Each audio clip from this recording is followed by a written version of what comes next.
Family, peace and blessings. Peace and blessings, Mark the Messenger. We're back with another video. This one's gonna be about 7 signs God is putting you through a test right now. There's someone watching this video. You're gonna be experiencing what I'm gonna say in this video, and you have no idea that God is literally you testing right now. And I know you guys can't, it's probably hard to see because there's this glare in the way because I gotta get light in the room. But in James chapter 1, verse 2 to 6, talks about let patience have her perfect work. Talks about the trials, the testing of your faith. Okay, and I'll leave Bible verses throughout the screen so you guys can read along, either here or over there. All right, but anyways, let's go. Number 1, and this is what a lot of people, myself, have been through many times on this walk, is feeling hopeless. Okay, whether you have a goal, you may have unexpected delays. Maybe you didn't reach that goal, or you don't really see any progress. Maybe you're just losing faith. And one thing that helps me out when I'm experiencing that, and I remember the first time I really was losing hope. This is years ago, but I'll never forget this day. This is why I love the Word of God so much, because as I was feeling hopeless, a Bible verse popped up in my head. And this is why it's so important to read the Word. Okay, it talks about this in 1 Corinthians chapter 13, verse 13.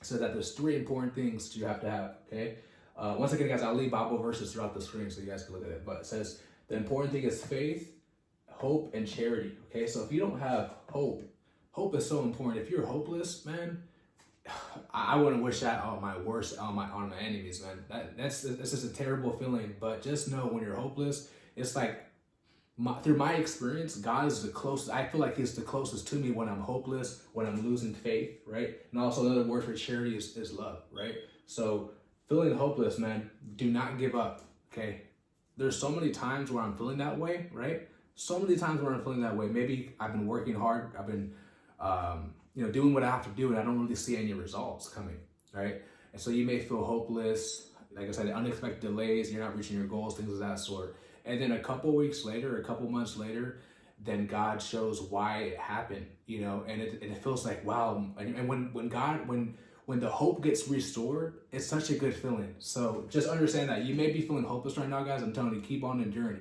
Don't give up. Keep on striving. That's number 1. Okay, number 2 is persecution from family and friends. Okay, I shared this testimony that I had when I first gave my life to God. I used to sell drugs, smoke weed, things of that sort. And I got strong conviction, and I didn't even know if this was a sin back then. I had no idea. I was totally ignorant, right? And I was like, all right, I'm not going to do this anymore. I had a pound of it. I don't know if I can say this for the algorithm, but you guys know what I'm trying to say. I had a pound of it, and I threw it away in the sewer. I actually first threw it in the trash, and I had family members saying, Mark, you're going crazy, something's wrong with you. And this same family member is telling me that I should stop doing this, right? And telling me I should start going to church. And then once I start to apply it, what they're telling me to do, not doing it no more, they're now telling me that I'm going crazy, something's wrong with me. Mark, you need to go to a mental hospital, guys. I was sent to you guys heard my testimony. I was sent to a mental hospital because I didn't want to smoke weed no more. I'm not making this up. God is my witness. So you're going to face persecution from family and friends. But little did I know, the minute I got out, honestly, like a couple days later, I went to go buy an iPhone. I went to the Apple store, and I went through so much spiritual warfare as I'm going to the Apple store, which is for another video. But I went to Apple store, and I started making videos. I started sharing my testimony, sharing my faith. Little did I know that me doing that was going to reach millions of people throughout the years. Okay, and that's what's going to happen, guys. When God is testing you, when you're getting through persecution from family and friends. Okay, it says in Timothy, 2 Timothy chapter 3, verse 12, that all who live godly in Christ Jesus shall suffer persecution. Okay, talks about this many verses. I mean, if you look at things like stories, testimonies, Joseph got persecuted by his own brothers, his own family. Many stories throughout the Bible. It's not just him. David was portrayed by Saul, his friend, his brother, not his blood brother, but his friend. So you're gonna face it. But what happened to David? He became king of Israel. What happened to Joseph? He was seen living amongst kings. Okay, living amongst high chief priests, or not priests, but high members of Egypt at the time. Okay, so you see, that's what you're gonna experience, guys. But it's all just a test. You're gonna get persecuted by your friends and family. Okay, church members, right? Other religious people, things of that sort. Okay, this is all just a part of the plan, guys. You may not understand it now. You think Joseph understood when his brothers did what they did, right? You think David understood why he was going through that? No. You don't understand it in the moment. But when you don't lose trust in God, when you keep on enduring, when you keep on fighting the good fight of faith, in due time, in due season, you're gonna see, wow, like this is all just a test, and it was to strengthen you. Okay, it was to mold you, build up your character, to equip you, to make you stronger, to make you wiser, okay, to make you grow more and stronger in the spirit. It's all just a part of God's plan.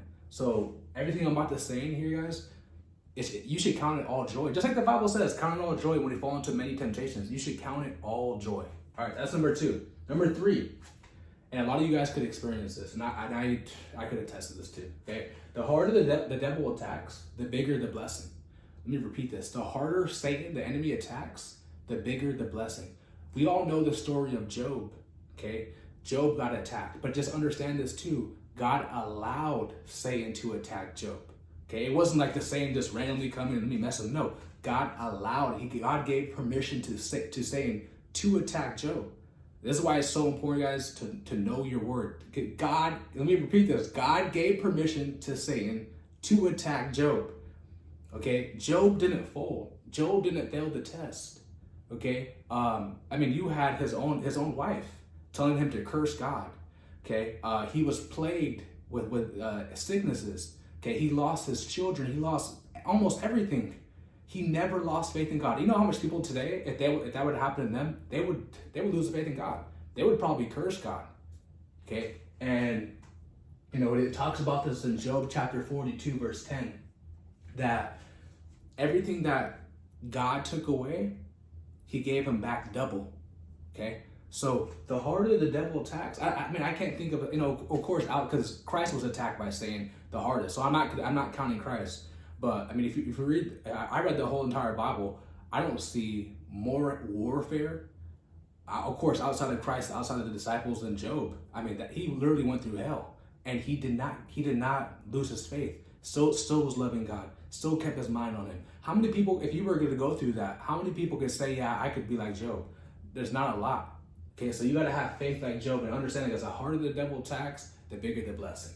Right? And just don't give up. Like I said, don't give up. Now, of course, you could get attacked by the devil from you living a sinful lifestyle, you being disobedient. And that ain't a blessing from God. You're just reaping what you sow. I got to always show that side, because some people may, and it talks about this in 1 Peter chapter 3, verse 17.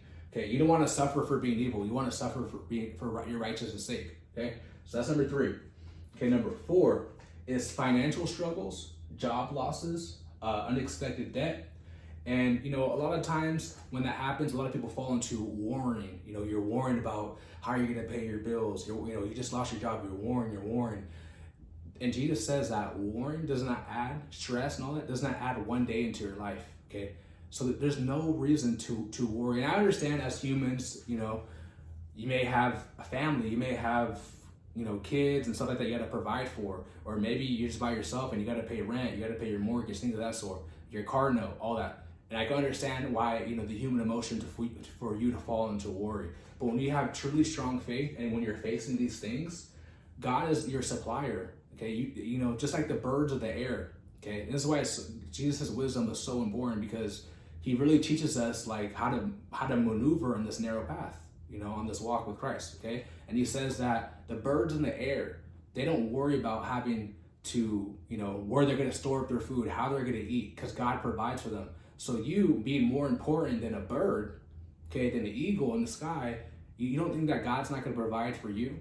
Okay, so that could also be a test too. And I've experienced this many times when I was younger too. There's so many times, guys, where I hit rock bottom, like literally just rock bottom. And I'm literally praying, crying out to God, like, help me. And literally the next day, a blessing happens. Okay, you can't make this up. And you may not, and if you are in a situation and you're praying, the next day you don't see it, just keep on trusting God. Don't give up. Don't lose your faith. That is so important. Okay, this is the reason why Satan loves to send people your way to attack your faith. He loves doing that. So don't lose your faith when you're experiencing financial struggles or job losses, especially during 2020. A lot of people didn't want to comply to this, if you guys know what I mean, and they lost their job. And I promise you, a lot of people who experienced that, they were blessed after, because they didn't comply. Just like when the mark of the beast comes, A lot of people are going to experience this, guys. A lot of people, when the mark of the beast comes, when people are going to have to choose a side, they're going to experience it, even whether you're rich or not, because you're not going to be able to buy or sell. So not even just people who are broke or poor, you know, anybody who's rich, wealthy, all that, they're going to have to, when the mark of the beast comes, guys, we're all going to be tested. You're going to go through financial struggles, job losses, unexpected death, things of that sort. And, you know, you're going to have faith. Faith is a very valuable asset. So just understand that when you're going through this, just have faith. You know, now of course, if you're being degenerate with your money, with your finances, you know, in life you do reap what you sow. But just know that God can restore you too. He can build you back up. You just gotta acknowledge what you did wrong, things of that sort. So that's number 4. Number 5 is God puts you in a position to help others, okay, to bless others, okay, and I see that as an opportunity, okay. When God puts you in a position, right? Maybe you got a new job, new business, you know, things of that sort. He will send people your way who are in need of help, okay. You know, whether it's financially, it's not always financially too, but let's just say it's, you know, financial reasons, right? Maybe they need money, you know, things of that sort. Okay, there's a Bible verse which talks about in Proverbs chapter 28, verse 27. It says that whoever lends to the poor lends to the Lord, and God will repay you back. Okay, it also talks about whoever gives to the poor shall not lack. So these are all just opportunities. Okay, when God will send people your way when He really blessed you with so much, right? And someone's coming your way and they just want a little bit, right? And you know that person needs help, because you have to use discernment too, because there's a lot of leeches out here, a lot of people who just like to use you, and they see your blessings as, you know what, he's blessed, I should be blessed too. You know, the jealousy spirit creeps up on them, the envy spirit, okay? And there's a lot of people like that too.